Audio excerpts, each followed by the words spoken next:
26, a new career high for Gabe Vincent. How we doing? How we doing? Doing well, thank you. Obviously, when a team loses two at home, you knew they were going to get their best shot, and it didn't look like there was much of a shot from them. How rewarding is it, and are you guys in any way surprised that this one played out the way it did? I don't know if surprise is the word. I mean, we played well tonight.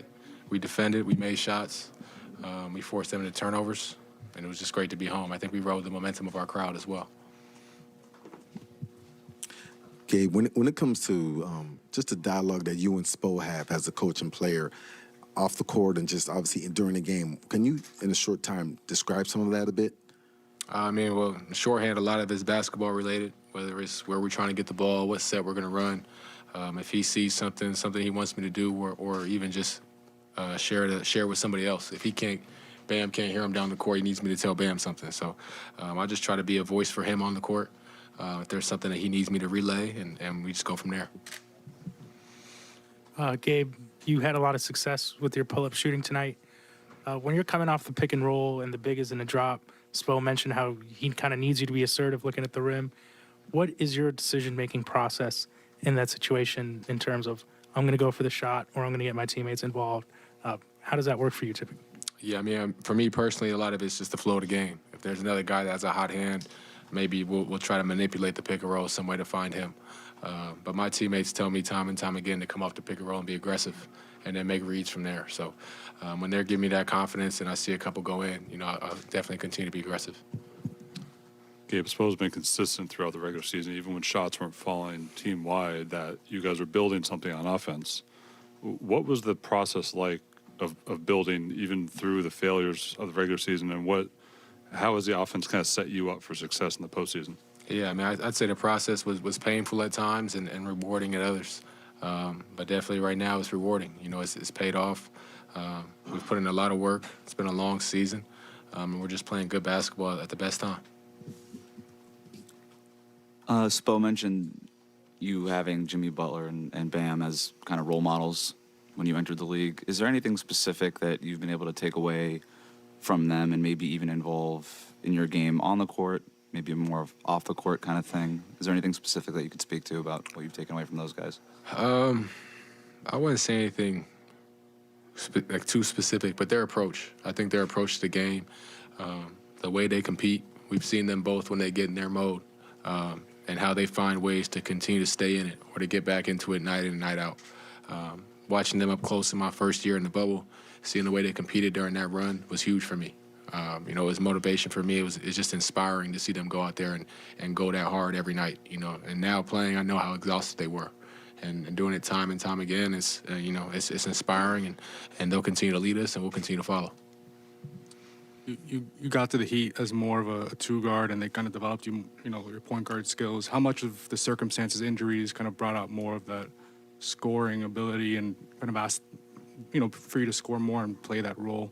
Yeah, I mean, you never know when or where opportunity will come. All you could do is try to be ready for it, and whether it was work in the dark or film. Just trying to stay prepared, knowing that there's other facets of my game that I may not have been able to show at this level based on the opportunity provided. And when it was, I just tried to take advantage and most importantly, help my team win.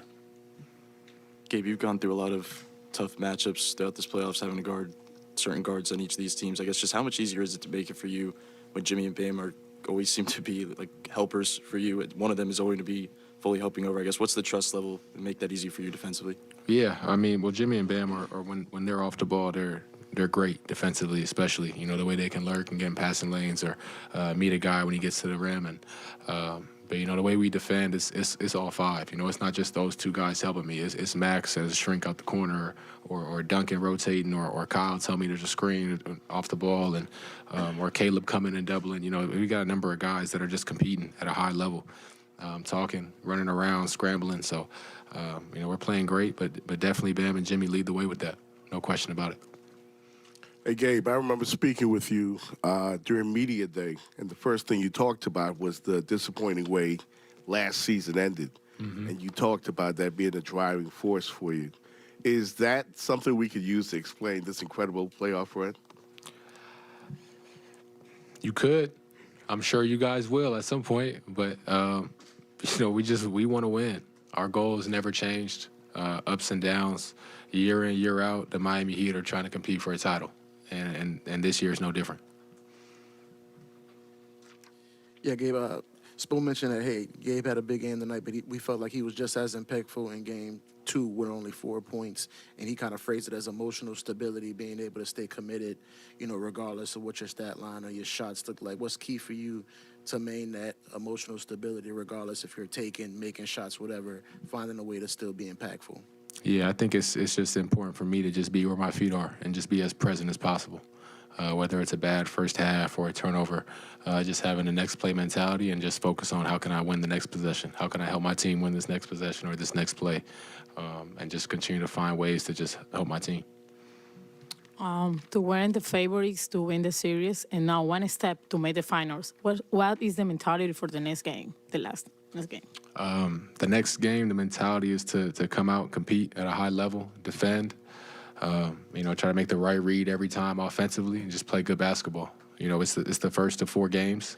We're not satisfied with 3. It's great to be at home, and we're looking forward to playing in front of our fans again. Appreciate you guys.